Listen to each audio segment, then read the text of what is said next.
السلام عليكم ورحمة الله وبركاته. اللهم صل وسلم وبارك على سيدنا محمد وعلى آله وصحبه أجمعين. النهاردة إن شاء الله فيديو جديد. ما تنسونيش في اللايك والاشتراك في القناة عشان يوصلك كل جديد بإذن الله. معايا هنا بقى جبنا قفص طماطم كده علشان رمضان إن شاء الله. كل عام وأنتم بخير، عشان نعمل الصلصة بقى ونخزن كده عشان رمضان بإذن الله. كده أنا بنقل الطماطم المستوية، لا دي الجامدة الأول. باخد الجامدة كده وعينها في التلاجة نستعمل منها يعني بالشكل اللي حضراتكم كده شايفينه. متنسوش تصلوا على النبي في التعليقات عليه أفضل الصلاة والسلام. الخضرة دي طبعا أنا هشيلها مش هستعملها خلاص، ودي بتبقى مرة يعني.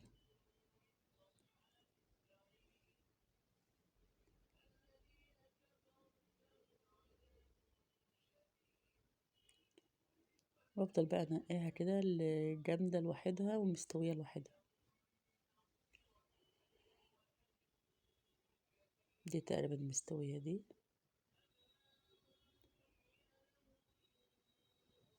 الجامدة خلاص كده بقى في التلاجة، والمستوية بقى بناخدها بقى ايه نعمل الصلصة بتاعتنا.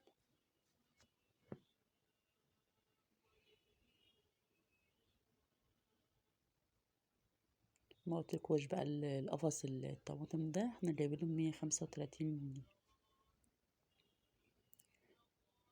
سعرها حلو يعني مش وحش. هي طبعا غالية يعني، احنا كنا الأول بنجيبها أرخص من كده، بس طبعا كل حاجة غلت دلوقتي. شايفين بقى الجمال؟ ايه رأيكم؟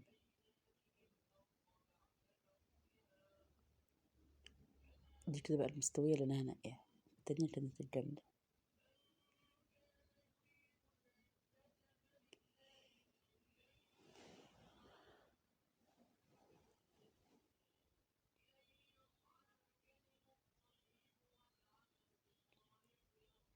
معلش بس هو الفلاش مخليها صفرة شوية.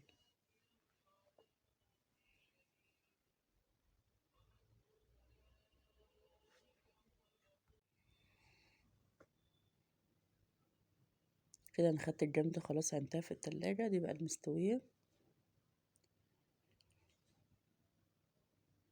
طبعا ناخدها بقى نغسلها كويس الأول تحت الحنفية.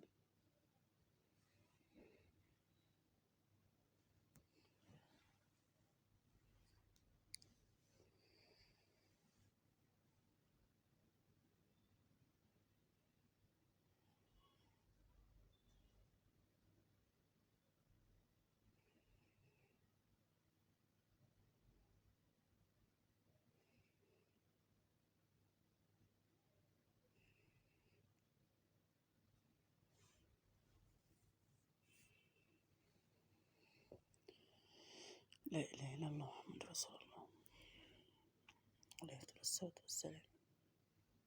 خدتها كده تحت المية، أغسلها بقى غسلة كويسة.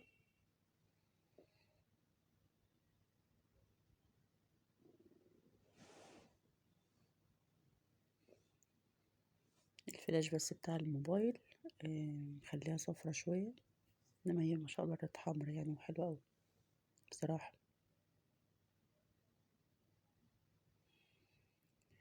جبت بقى كده معايا حلة كده، أبدأ أقطع فيها الطماطم المستوية اللي أنا غسلتها كويس أوي دي. كده قطعتها اهو بالشكل ده. كده نعمل بقى شوية صلصة كده حلوين. معايا قرنين من الفلفل الأحمر، ومعايا طبعا بطاطساية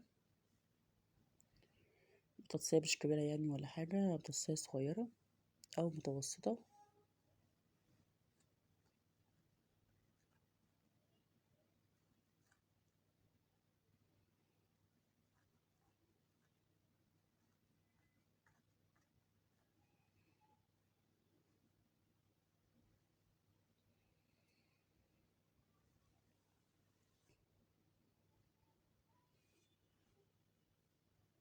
شوية صلصة يا جماعة، والله ما شاء الله.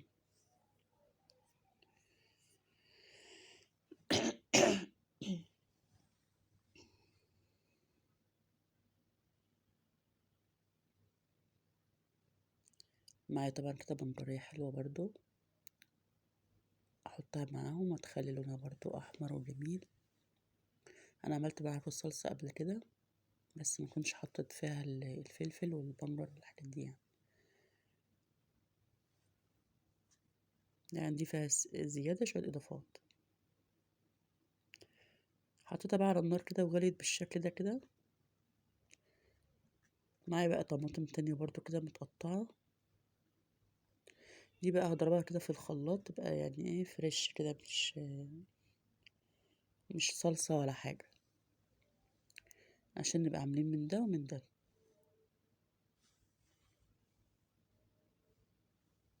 يعني ممكن اللي حابب يعمل صلصة، او اللي حابب مثلا يضربها في الخلاط كده فريش، ويكيسها برضو في اكياس تلاجة ويقعدها في الفريزر عادي. وكل كيس طبعا على قد الطبخة. شايفين حلوة بقى ازاي؟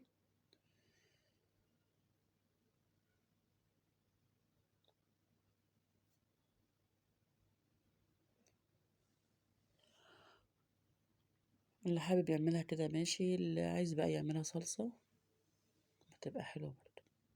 هي في الحالتين حلوة يعني.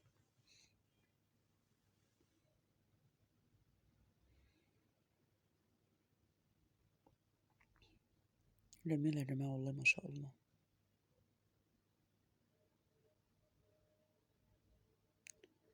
دي كانت بقى الطماطم كده خلاص استوت، والبرغراية اتسلقت، البطاطساية استوت، كل حاجة استوت فيها يعني. شايفين بقى البرغراية حلوة ازاي من جوه؟ شايفين الحمار اللي فيها ما شاء الله؟ كل ده بقى ينزل في كده في الطماطم، يعمل لي احلى شوية صلصة. طبعا البنجر مفيد ومغذي قوي قوي، حلو قوي للانيميا، فانا طبعا عصرتها مع الطماطم.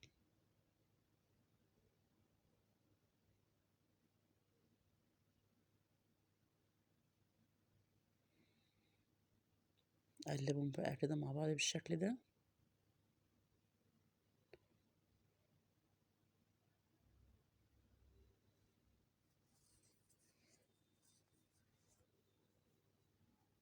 اضربها بقى كده في الخلاط.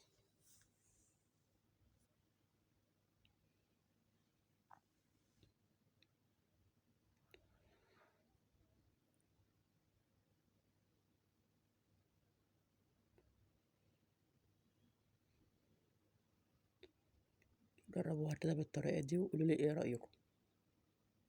شايفين بقى، شايفين اللون عامل ازاي؟ الله اكبر ما شاء الله.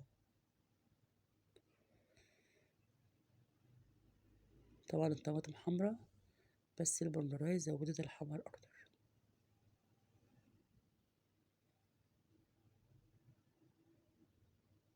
شايفين حمرا ازاي؟ بس الفلاش معلش زي ما قلت لكم، فلاش الموبايل مخليها صفرا شوية.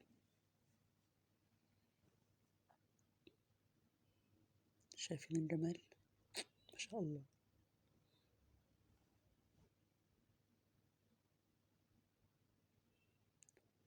نضرب بقى كل الكمية اللي معانا كده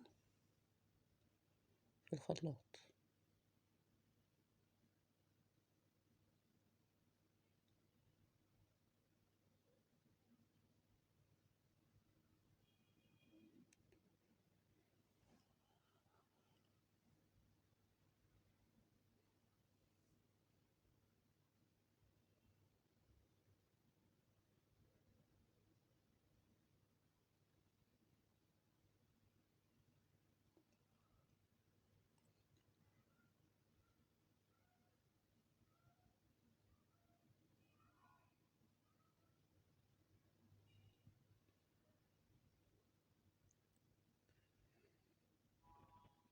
ما شاء الله.